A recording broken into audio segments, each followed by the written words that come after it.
Hello everyone, अस्सलाम वालेकुम। This is me Suhail Ahmed Khan and you people are watching BioBeats. जैसा कि आप सबको मालूम है कि 10 सितंबर को एमडीकेट पूरे पाकिस्तान में होने जा रहा है। तो उस भी एमडीकेट की वजह से हमने क्या एक स्टार्ट ली है एमसीक्यूज़ की चैप्टर वाइज।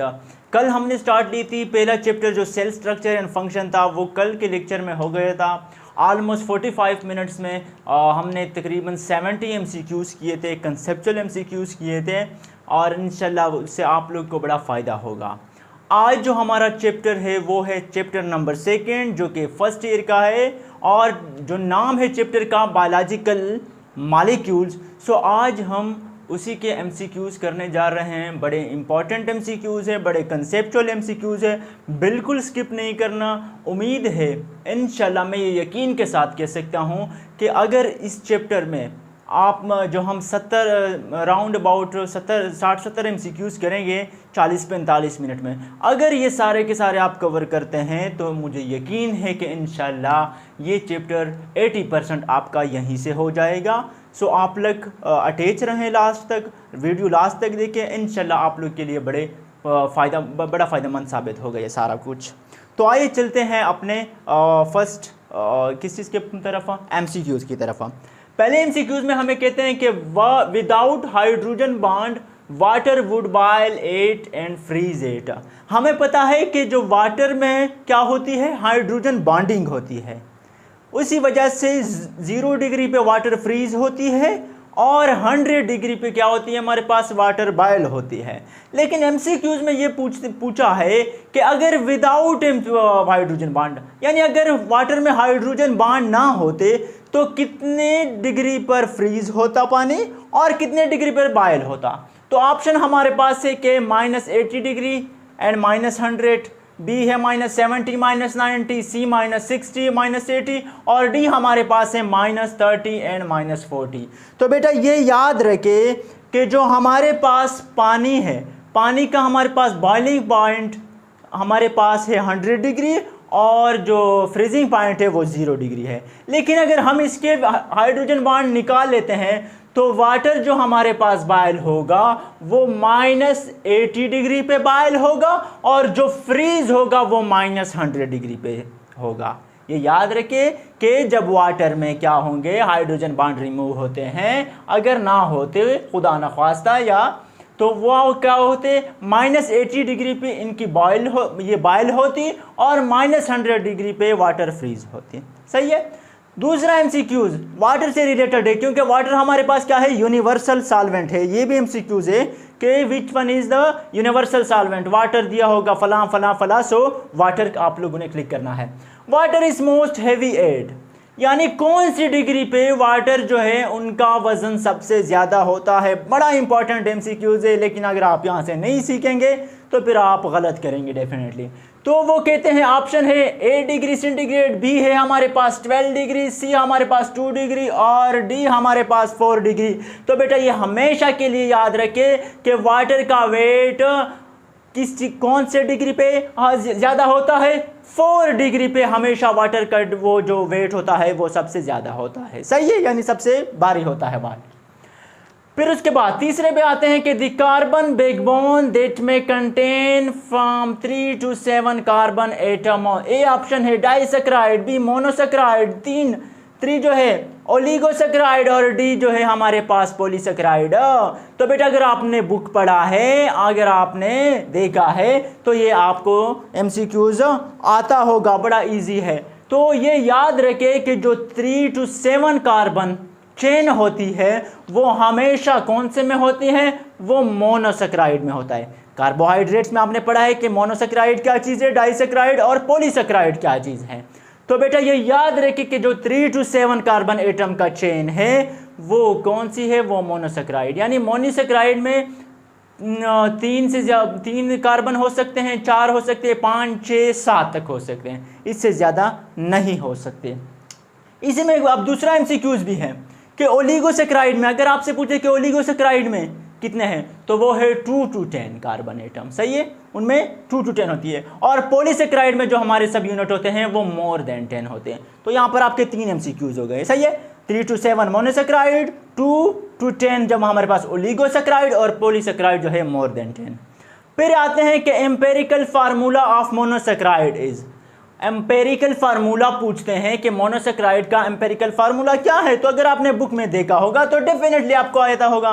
ए ऑप्शन है CH2ON, बी है हमारे पास C2HON, सी हमारे पास ऑप्शन है H2ON, और डी हमारे पास है आल। तो बेटा जो सही ऑप्शन है हमारे पास एम्पेरिकल फार्मूला ऑफ मोनोसेक्राइड है वो ये है कि CH2ON।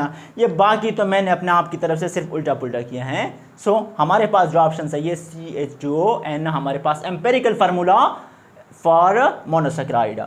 फिर चलते हैं the most common oligosaccharide is, वही कार्बोहाइड्रेट्स को रिपीट किया जा रहा है कि जो मोस्ट कॉमन ओलिगोसेक्राइड है वो कौन सा है। Option A monosaccharide, B disaccharide, 3 trisaccharide, और 4 डी ऑप्शन जो है वो हमारे पास टेट्रासेक्राइड है। तो बेटा ये याद रखे एमसीक्यूज, एक और सिंपल एमसीक्यूज भी मैं बता देता हूँ कि जो मोस्ट कॉमन ओलिगोसेक्राइड है उसमें है, एक है डाइसेक्राइड और दूसरा है हमारे पास trisaccharide. Disaccharide and trisaccharide are the most common oligosaccharides. लेकिन बेटा अगर फिर डाई और ट्राई में पूछे तो आपका ऑप्शन डाइसेक्राइड होगा। यानी अगर आपको ये इस तरह लिखा होगा कि मोस्ट कॉमन ओलिगोसेक्राइड, ये दोनों दिया हो, डाइसेक्राइड भी दिया हो, ट्राइसेक्राइड भी दिया हो, तो आपने क्लिक किसको करना है, डाइसेक्राइड को करना है दोनों, डाई भी है ट्राई भी है, ये कॉमन ओलिगोसेक्राइड है, लेकिन मोस्ट कॉमन जो है वो हमारे पास डाइसेक्राइड है। चलते हैं नेक्स्ट की तरफ कि लैक्टोज इज फाउंड इन, जो लैक्टोज है हमारे पास ये किस चीज़ में फाउंड होता है, मिल्क, शुगर कैन, फ्रूट्स और एग। सही है। तो बेटा ये याद रखे कि हमेशा लैक्टोज किस में होता है, मिल्क में होता है। सही है। अभी 2 MCQs यहाँ पर और हैं। ये तो लैक्टोज का पूछा है कि ये किस चीज़ में पाया जाता है।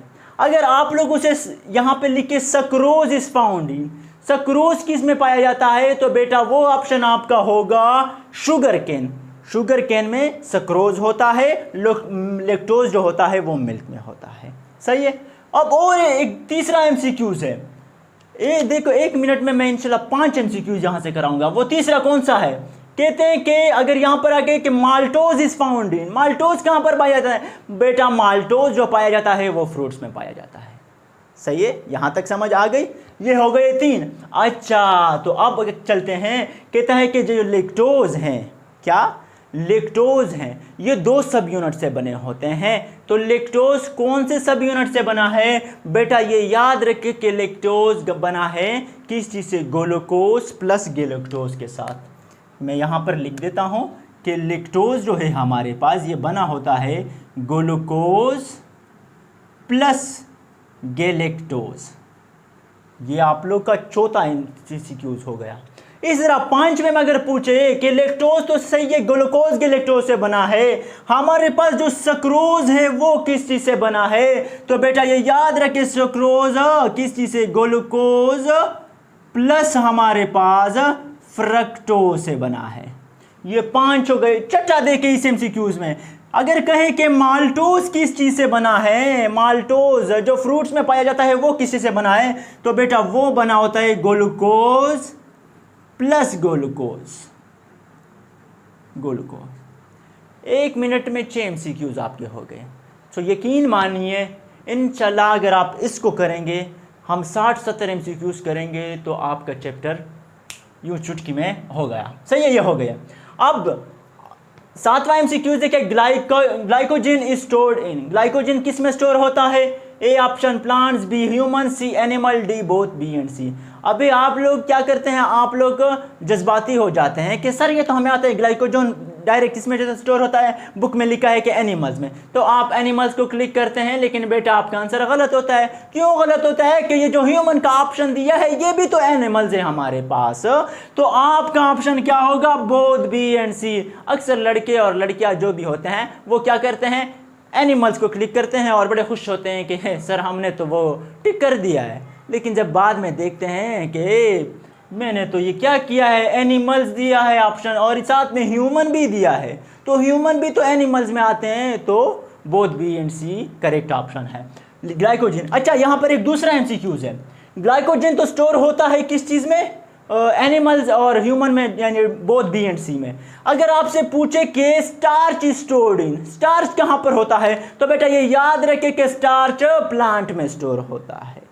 सही है। अच्छा एक मिनट, दो और एमसीक्यूज याद आ गए। देखें एक एमसीक्यू से मैं 4 बना रहा हूँ।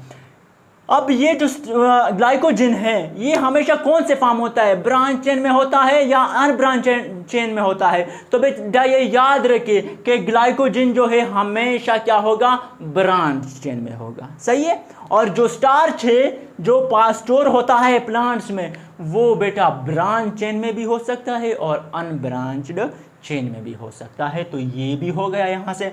अच्छा अब आगे चलते हैं, कहते हैं कि which one is not digestible, कौन से जो है डाइजेस्टेबल नहीं है। A option cellulose, B chitin, C both, D all.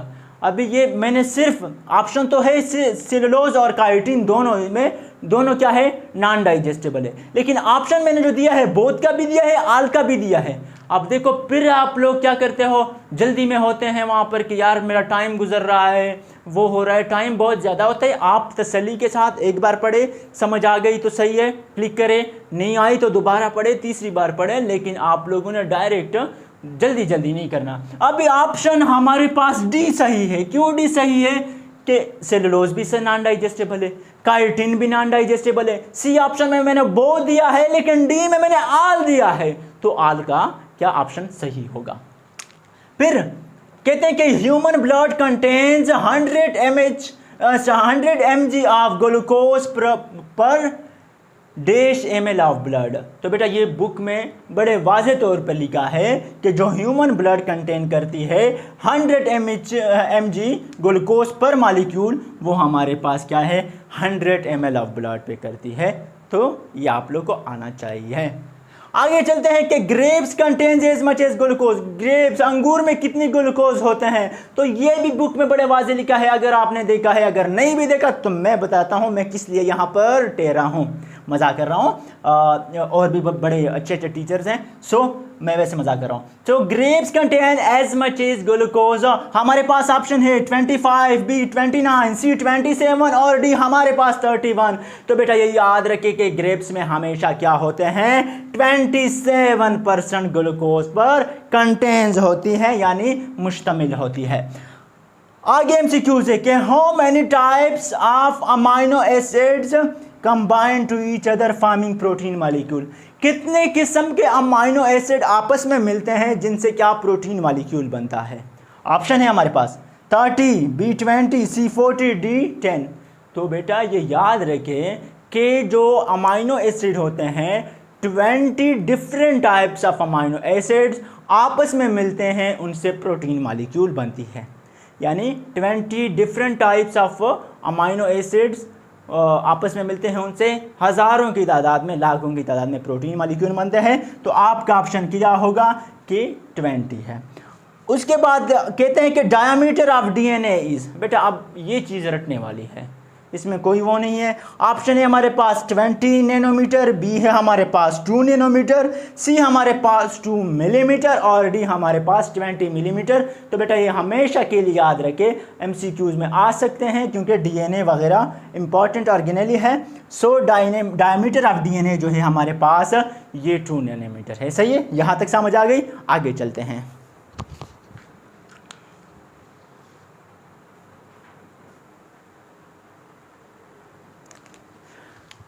अच्छा जवानों और जवानियों, चलते हैं नेक्स्ट एमसीक्यूज की तरफ। पहले तो ये याद रखें कि स्ट्रक्चर ऑफ अमाइनो एसिड कैसा होता है। ये स्ट्रक्चर ऑफ अमाइनो एसिड है। अभी मैं सारे ऑप्शन नहीं ड्रा कर सकता क्योंकि जगह इतनी नहीं है। सो ये स्ट्रक्चर ऑफ अमाइनो एसिड्स है।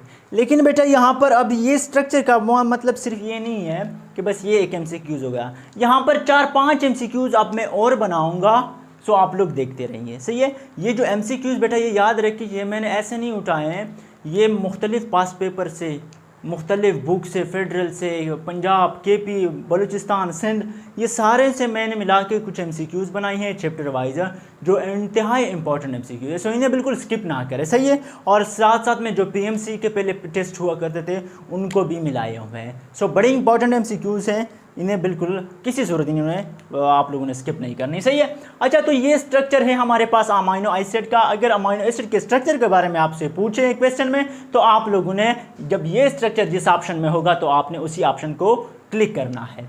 अब यहाँ पर क्वेश्चन है, एक MCQ है कि ये जो सारे हैं ये कार्बन, इसे कहते हैं अल्फा कार्बन एटम, ये हाइड्रोजन है, ये कार्बोजाइल ग्रुप है, और वो हमारे पास अमाइनो ग्रुप है, ये हमारे पास R ग्रुप है। अब बेटे याद रखें यहाँ पर कि ये जो कार्बन के साथ ये कार्बोजाइल ग्रुप, हाइड्रोजन ग्रुप और अमाइनो ग्रुप, हर एक अमाइनो एसिड के साथ ये सेम रहेंगे, ये कांस्टेंट रहेंगे, ये चेंज नहीं होते। एक ये MCQs हो गया कि कौन से कार्बन के साथ कौन से जो वो हैं ग्रुप हैं वो चेंज नहीं होते, वो कांस्टेंट होते हैं। सो ये याद रखें, कार्बोजाइल ग्रुप, हाइड्रोजन ग्रुप और अमाइनो ग्रुप ये हमेशा क्या होते हैं, कांस्टेंट होते हैं। ये हो गया एक MCQs। दूसरा MCQs ये हो गया कि यार कौन सा वेरिएबल होता है, कौन सा ग्रुप वेरिएबल होता है। तो बेटा ये जो R ग्रुप है ये हर अमाइनो एसिड का अलग अलग होता है, यानी एक के साथ एक R ग्रुप होता है तो दूसरे के साथ दूसरा, तीसरे के साथ तीसरा। तो ये कांस्टेंट नहीं होता है बल्कि ये वेरिएबल होता है, बाकी जितने ग्रुप होते हैं वो हमेशा कांस्टेंट होते हैं, सही है। अब अगर आपसे पूछे कि जो सिंपलेस्ट अमाइनो एसिड है वो कौन सा है, तो बेटा ये याद रखे कि अगर इस R की जगह पर मैं H ड्रा करता हूँ, H, तो ये बनता है हमारे पास सबसे जो वो है सिंपलेस्ट अमाइनो एसिड, और इसको फिर हम नाम देंगे H के साथ अगर होगा ग्लाइसिन नाम देंगे। क्या नाम देंगे? हमारे पास सबसे simplest amino acid is glycine and its structure is like this.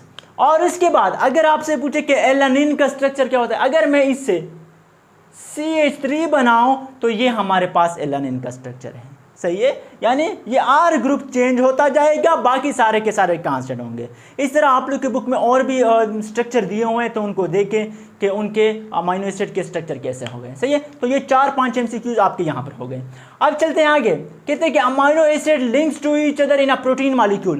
Protein molecule हमें पता है कि अमाइनो एसिड से बनते हैं, लेकिन अमाइनो एसिड एक कोई चीज़ होगी जो आपस में अटैच्ड होंगे। अब वो कौन से बांड होते हैं आपस में जो अमाइनो एसिड अटैच्ड होते हैं?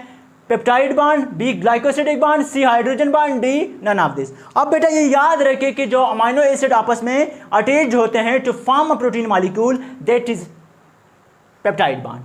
Peptide bond is a bond in which amino acid attach to each other to form a protein molecule. Okay, आगे चलते हैं। कहते हैं कि a chain containing 3 amino acid and 2 peptide bond is known as.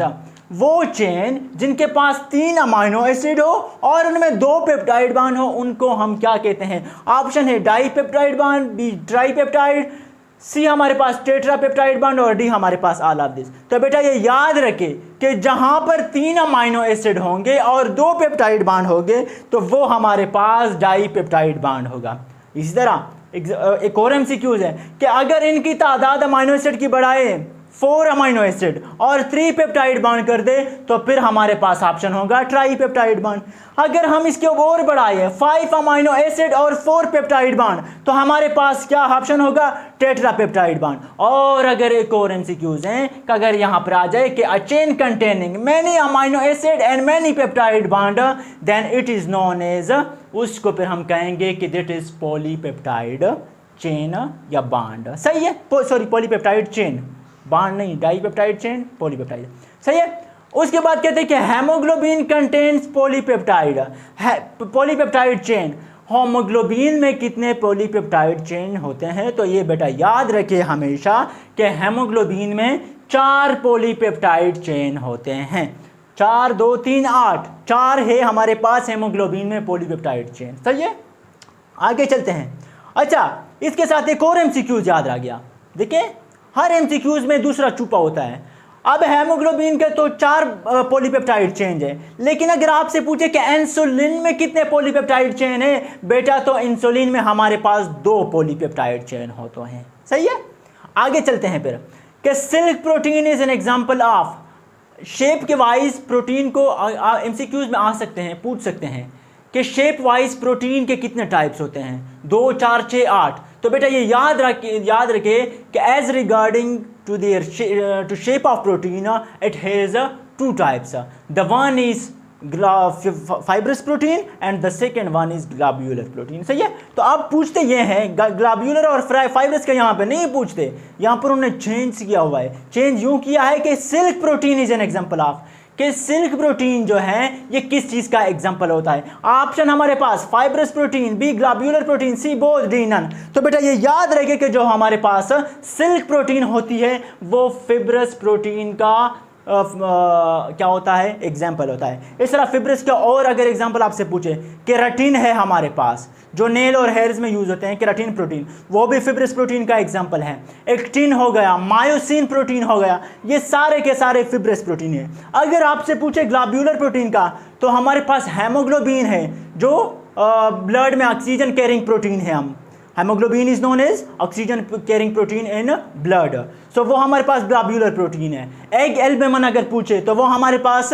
Globular protein है. अगर antibodies का पूछे बेटा कि which antibodies is an example of fibrous protein, globular protein, तो बेटा आपने क्लिक करना है ग्लोब्यूलर प्रोटीन को. और इसी तरह अगर एंजाइम्स का पूछे कि एंजाइम कौन से क्या है प्रोटीन है, बड़ा इंपॉर्टेंट क्वेश्चन याद आ गया कि एंजाइम ही, हम कहते हैं कि एंजाइम प्रोटीन है, लेकिन ये पता नहीं है कि एंजाइम कौन से प्रोटीन है. तो बेटा ये याद रखे कि एंजाइम हमारे पास ग्लोब्यूलर प्रोटीन है. देखिए एक एमसीक्यूज में 8, 9, 10 आपके हो गए हैं. मुख्तलिफ एग्जाम्पल है, वो कौन से क्या है, ये किसका है. तो बेटा अगर आप इस तरह पढ़ोगे तो यकीन माने आपके सारे के सारे हो जाएंगे. सही है. तो टेंशन ना ले, आराम के साथ पढ़े, इंशाल्लाह सब कुछ होगा. 40-45 मिनट में आपका चैप्टर फिनिश. और ये मैं यकीन के साथ कह सकता हूँ कि 80% आपका जो MCQ पेपर है, चैप्टर है, ये बायोलॉजिकल मॉलिक्यूल, ये इसी से होगा. फिर कहते हैं कि who determine sequence of amino acids for the first time. कौन सा आप थे जिन्होंने अमाइनो एसिड की सीक्वेंस पहले बार क्या की, डिस्कवर की थी. ए ऑप्शन डिटरमाइन की थी, A option Sanger, B Nicholson, C हमारे पास लीनियस और डी हमारे पास रॉबर्टसन. तो बेटा ये रटने वाली चीज़ है, ये याद रखे कि सेंगर ने सबसे पहले sequence of amino acid discover की थी या डिटरमाइन की थी. कितने में डिटरमाइन की थी, 1951 में. यहाँ पर लिख देता हूँ कि इन 1951 Sengar determine the sequence of amino acid. आगे चलते हैं कि glycerol is a carbon compound. अब ग्लाइसरोल कौन सा कार्बन कंपाउंड है, 3 carbon compound, 6 carbon, 9 carbon, 12 carbon. बेटा ये याद रखने वाली बात है कि ग्लाइसिन जो है, हम ग्लाइसरोल जो है हमारे पास ये 3 कार्बन कंपाउंड मॉलिक्यूल है, कंपाउंड है, सॉरी. फिर चलते हैं आगे. Most fatty acid in cell contain, कि देखिए सेल में जो ज़्यादातर फैटी एसिड होते हैं उनमें कौन से कार्बन होते हैं, 16-18 कार्बन, 16-20 कार्बन, 20-24 कार्बन और 20-28 कार्बन एटम. तो हाँ ये याद रखे कि काम जो सेल में ज़्यादा फैटी एसिड्स होते हैं उनमें कार्बन की जो तादाद होती है वो 16-18 कार्बन होती है. सही है. तके तो नहीं हो, बैठे रहो, अभी थोड़े और भी रहते हैं, इंशाल्लाह करेंगे. ये यहाँ पर तो मैं तकरीबन आप लोग को 40-45 नोट करवाऊँगा ना, लेकिन जो मैं साथ साथ बता रहा होता हूँ ना, 4-5 एक के साथ, फिर दूसरे के साथ 2, फिर तीसरे के साथ 1, तो वो याद रखें आप लोगों ने, सबको आप लिख नहीं सकते हैं. फिर कहते हैं कि hydrogen can be added to, A option unsaturated, B option saturated, C both, D none. तो बेटा ये याद रखें कि हाइड्रोजन जब हम ऐड करेंगे तो कौन से में ऐड होते हैं, जो अनसेचुरेटेड होते हैं उनमें हाइड्रोजन ऐड होता है और सेचुरेटेड में कोई हाइड्रोजन ऐड नहीं होता. याद तो आपके 2 MCQs हो गए. देखिए सिंपल सी, हाइड्रोजन कौन से में ऐड होती है, अनसेचुरेटेड में कि सेचुरेटेड में, तो आपका ऑप्शन अनसेचुरेटेड में. अब अगर वो और क्वेश्चन आ गए कि हाइड्रोजन कौन से में ऐड नहीं होती, तो आपका ऑप्शन होगा सेचुरेटेड में. अगर होती है अनसेचुरेटेड, नहीं होती तो सेचुरेटेड. कितनी आसान सी बात है. तो इस तरह पढ़े. फिर कहते हैं कि phospholipid is phospholipid is composed of, phospholipid किस चीज से बनता है, A option 1 glycerol, two fatty acid and 1 phosphoric acid, B option 3 glycerol, two fatty acid and 1 phosphoric acid, C option 1 glycerol, 1 fatty acid and 1 phosphoric acid. बेटा देखो सिर्फ मैंने ये चेंज किया है, इसकी जगह ये चेंज किया है, बाकी सेम है. यहाँ पर भी सेम है, सिर्फ मैंने ये चीज़ चेंज किया है. तो बेटा ये याद रखे कि फास्फोलिपिड हमारे पास जो हैं ये 1 ग्लाइसरोल 2 फैटी एसिड और 1 फास्फोरिक एसिड से बना होता है। So the correct option is a.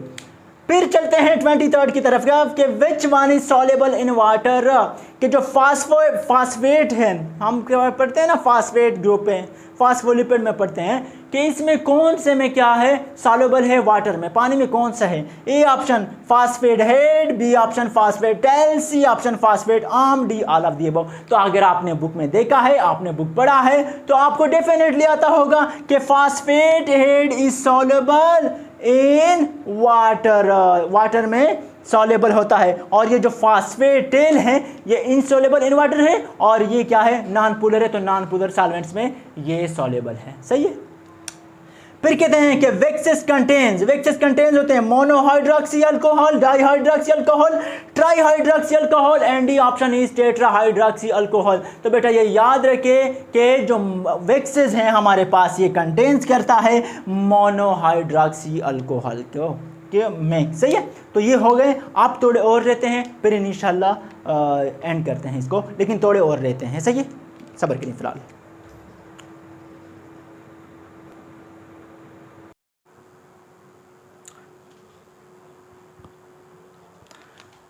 अच्छा जवानों, चलते हैं अपने नेक्स्ट एमसीक्यूज की तरफ।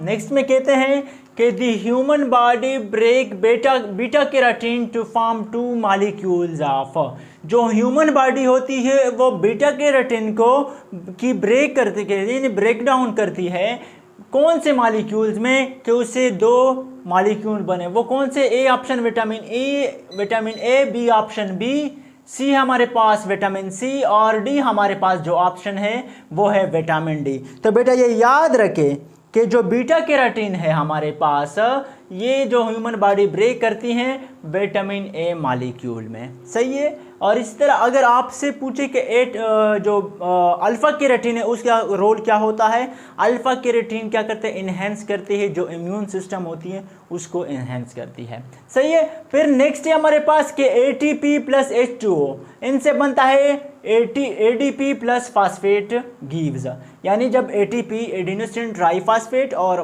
वाटर आपस में मिलती है तो एडिनोसिन डाईफॉस्फेट प्लस एक फास्फेट आता है, और फिर उसे कहते हैं कि कितनी एनर्जी मिलती है, क्या एनर्जी कहते हैं कि 7.0 किलो कैलोरीज, 7.0 कैलोरीज, 0.7 के किलो कैलोरीज, और डी हमारे पास नन। तो बेटा ये जब होता है ATP से जब ADP में कन्वर्ट होता है तो हमारे पास जो एनर्जी आती है वो 7.0 कैलोरीज आती है। फिर कहते हैं कि रिबोफ्लेविन इज आल्सो कॉल्ड। अब रिबोफ्लेविन आप लोगों ने शायद नाम सुना हो, मैं भी ना सुना हो। रिबोफ्लेविन हमारे पास एक प्रोटीन है, येलो टाइप का प्रोटीन है, और इसका रोल क्या होता है, ये हमें एनर्जी देते हैं। क्या करते हैं? एनर्जी देते हैं। सो कहते हैं कि riboflavin is also called vitamin B12, vitamin K, vitamin B10, vitamin B20। तो याद रखिए कि जो रिबोफ्लेविन का दूसरा नाम है वो है विटामिन B12। और ये कहाँ कहाँ पर पाया जाता है ये प्रोटीन? ये एग में भी पाया जाता है, मिल्क में भी पाया जाता है, ग्रीन वेजिटेबल वगैरह में पाया जाता है। सो ये क्या है? एक येलो टाइप प्रोटीन है। फिर कहते हैं कि molecules formed from 2 different molecules belonging to different categories, homologous molecule, conjugated, heterogeneous, और हमारे पास जो है नन। कहते हैं कि वो मॉलिक्यूल जो बनते हैं किसी से 2 डिफरेंट मॉलिक्यूल से, और वो बिलोंग करते हो डिफरेंट कैटेगरी से। 2 मॉलिक्यूल, वो मॉलिक्यूल जो दो डिफरेंट मॉलिक्यूल से बनते हैं और वो बिलोंग करते हो डिफरेंट कैटेगरी से, उनको हम क्या कहते हैं? कहते हैं homologous molecule, conjugated molecule, heterogeneous, और डी ऑप्शन है नन। सो हमारे पास ये जो होते हैं कॉन्जुगेटेड मॉलिक्यूल। बेटा कॉन्जुगेटेड मॉलिक्यूल वो होते हैं जो बनते हैं डिफरेंट मॉलिक्यूल से, और वो मॉलिक्यूल डिफरेंट कैटेगरी से बिलोंग करते हैं। चलते हैं नेक्स्ट की तरफ। Some cofactor are small organic molecule called. कहते हैं कि कुछ कोफैक्टर होते हैं जो स्मॉल मॉलिक्यूल होते हैं, उन्हें क्या कहते हैं? Prostatic group, B coenzyme, C conjugated molecule, D all of this. Basically ये तो एक बड़ा बेसिक एमसीक्यू है कि जो स्मॉल मालिक्यूल होते हैं, ऑर्गेनिक मालिक्यूल होते हैं, किस चीज़ के, some cofactor of small organic molecule, उनको हम क्या कहते हैं, कोएंजाइम कहते हैं। सही है, ये आप लोग 9 से पढ़ के आ रहे हैं। फिर कहते हैं कि lack of vitamin B produces, vitamin B की जब कमी आती है तो वो क्या काज करती है, कौन सी बीमारी काज करती है, beriberi, coenzyme, prosthetic group. तो lack of vitamin B produces beriberi, ये बुक में बड़े वाज़ेह तौर पर लिखा है, आप लोग चेक कर सकते हैं। फिर कहते हैं कि lipoprotein is combination of, lipoprotein जो है ये किस चीज़ की कॉम्बिनेशन से बनते हैं।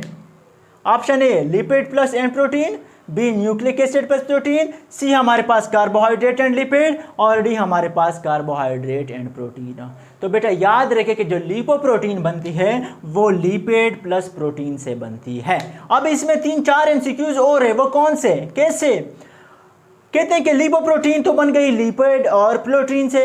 अब न्यूक्लिक एसिड और प्रोटीन से क्या बनता है, तो बेटा अगर पूछे कि न्यूक्लियोप्रोटीन किससे बनता है, क्या मेरे अल्फाज सुने और समझे, न्यूक्लियोप्रोटीन किस चीज से बनता है, तो वो ऑप्शन होगा न्यूक्लिक एसिड एंड प्रोटीन। सही है। फिर अगर कहें ये तो कार्बोहाइड्रेट एंड लिपिड, के ग्लाइकोलिपिड किससे बनता है, एमसीक्यू में आप पूछ सकते हैं। ये इस एमसीक्यूज में 5 एमसीक्यूज हैं। कहते हैं कि ग्लाइकोलिपिड्स किस चीज से बनता है, तो बेटा याद रखिए ग्लाइकोलिपिड्स कार्बोहाइड्रेट और लिपिड से बनता है। सही है। उसके बाद अगर कहें कि ग्लाइकोप्रोटीन किससे बनता है, तो बेटा कार्बोहाइड्रेट और प्रोटीन जब आपस में मिलते हैं तो इसे बनता है क्या, ग्लाइकोप्रोटीन। फिर अगर कहें कि न्यूक्लियोप्रोटीन, न्यूक्लियोप्रोटीन तो मैंने बता दिया कि न्यूक्लिक एसिड और प्रोटीन से बनता है। सही है, ये हो गए। फिर कहते हैं कि which one of the following is present in animals, starch, cellulose, chitin, glycogen and chitin, D option. तो बेटा याद रखिए स्टार्च कहाँ पर होता है, प्लांट में स्टोर होता है, सेलुलोज भी प्लांट में होता है, काइटिन जो होता है वो हमारे पास होता है एनिमल्स में, और ग्लाइकोजन एंड काइटिन ऑप्शन जो है ये सही है, क्योंकि एनिमल्स में मौजूद होता है, ग्लाइकोजन भी होती है और साथ साथ में आप लोगों को काइटिन भी देखने को मिलता है। बाकी जो स्टार्च और सेलुलोज का अगर पूछे तो वो प्लांट्स में होते हैं। सही है, आगे चलो। ओके, कहते हैं कि स्ट्रक्चर ऑफ हीमोग्लोबिन। अब स्ट्रक्चर कैसे है, हेमोग्लोबिन जो है, जो ऑक्सीजन कैरिंग प्रोटीन है इन रेड ब्लड सेल, कहते हैं कि उनका स्ट्रक्चर कैसे है, primary structure, secondary structure, tertiary structure and quaternary structure. तो बेटा ये भी आप लोगों ने जहन में रखना है कि जो हेमोग्लोबिन है वो हमारे पास उनका स्ट्रक्चर क्वाटरनरी स्ट्रक्चर है, और ये अक्सर पेपर जो पास्ट पेपर्स हैं ये एमसीक्यूज आया है कि हेमोग्लोबिन का स्ट्रक्चर क्या, तो आप लोगों ने क्वाटरनरी स्ट्रक्चर को क्लिक करना है। फिर कहते हैं कि monosaccharide are named which end with, monosaccharide carbohydrate जो हमने पढ़े हैं अभी थोड़ी देर पहले कि मोनोसेक्राइड क्या होती है, ओलिगो और पॉलीसेक्राइड क्या होती है।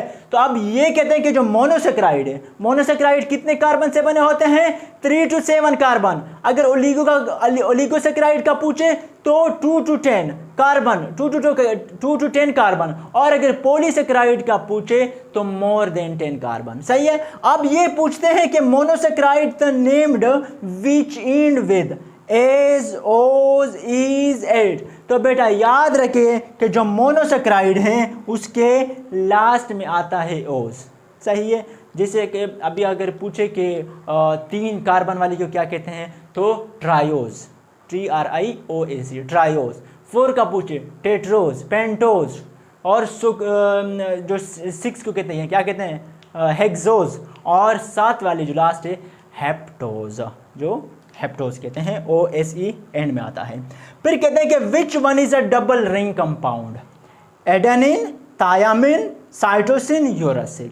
कि इसमें कहते हैं कि इन चारों में डबल रिंग कंपाउंड कौन सा है, तो बेटा याद रखिए कि जो एडेनिन हमारे पास होता है ये डबल रिंग कंपाउंड है। बाकी अगर पूछे कि थायामिन क्या चीज़ है तो सिंगल रिंग कंपाउंड है, यूरासिल का पूछे तो सिंगल रिंग कंपाउंड, और अगर साइटोसिन का भी पूछे तो ये हमारे पास सिंगल रिंग कंपाउंड है। यानी कि जो हमारे पास डबल रिंग कंपाउंड है वो सिर्फ और सिर्फ हमारे पास एडेनिन है। बाकी जो साइटोसिन है, टायामिन है और यूरासिल है हमारे पास, ये सिंगल रिंग कंपाउंड है। तो ये था हमारा आज बायोलॉजिकल मॉलिक्यूल का। इंशाल्लाह कल जो हम चैप्टर करेंगे, जिस चैप्टर के हम एमसीक्यूज करेंगे, वो हमारे पास एंजाइम है, जो इंतहाई इम्पॉर्टेंट है। हर टेस्ट में, हर एग्ज़ाम में 3-4 एमसीक्यूज एंजाइम के चैप्टर से आते हैं। तो इंशाल्लाह जितने कंसेप्चुअल एमसीक्यूज, जितना मैं अच्छा कर सकता हूँ, वो एमसीक्यूज आप लोग के लिए बनाऊँगा, तैयार करूँगा। फिर यहाँ पर स्टेप वाइज सारे के सारे पढ़ाऊँगा कि ये क्यों ऐसा है, वो क्यों ऐसा है। तो यकीन मानिए, मैं फिर दोबारा कहता हूँ कि अगर आप लोग मेरे साथ इस तरह जाओगे, इस तरह ये अभी आप लोग को तो नज़र आ रहे हैं कि 35 एमसीक्यूज हमने किए, लेकिन जो मैंने वैसे बता दिए ऑलमोस्ट 60+ तो हो गए हैं, क्योंकि एक एमसीक्यूज में 4-4, 5-5 भी बताए हैं। तो जब आप 60-70 वो ऐसे एमसीक्यूज जो बड़े इंपॉर्टेंट और कंसेप्चुअल वो करेंगे, तो डेफिनेटली आपका 80%, 85% वो चैप्टर आपका कवर हो जाता है। तो ये लास्ट डेज है, इसमें आप और नहीं पढ़ सकते हैं। बस सिर्फ बायो को क्या करें कि जितना ज़्यादा रीडिंग कर सकते हो एमसीक्यूज़ का, जितना ज़्यादा प्रैक्टिस करते रहो। इससे क्या फ़ायदा होगा, आप लोग को वो चीज़ें बार बार याद आती होगी। अगर एग्ज़ाम में आप बैठेंगे तो जैसे ही आपने जितना ज़्यादा रीडिंग की होगी ना बायो की स्पेशली, तो आपको डायरेक्टली वहीं पे पता चल जाएगा। और बायो होती भी आसान है, कुछ नहीं होता। सो ये था इंशाल्लाह। कहने का मकसद ये है कि इन्हें बिल्कुल मिस ना करें, आराम के साथ देखें। 40-45 मिनट में आप लोग की पूरी रिवीजन हो जाती है एक चैप्टर की। तो और क्या चाहिए आप लोग। सो लास्ट में इतना कहूँगा कि वीडियो अगर आप लोग को अच्छी लगी हो तो लाइक कर दे, चैनल पर नए आए हैं तो सब्सक्राइब कर दे और बेल आइकन को प्रेस करें, ताकि आने वाली वीडियोस आप लोगों तक ईजिली पहुंच सके। तब तक के लिए आप लोग हंसते रहिए, खुश रहिए, मुस्कुराते रहिए और बिल्कुल टेंशन तो ना लिया करें, और मुझे अपनी दुआओं में याद करते रहिए। अल्लाह हाफ़िज़।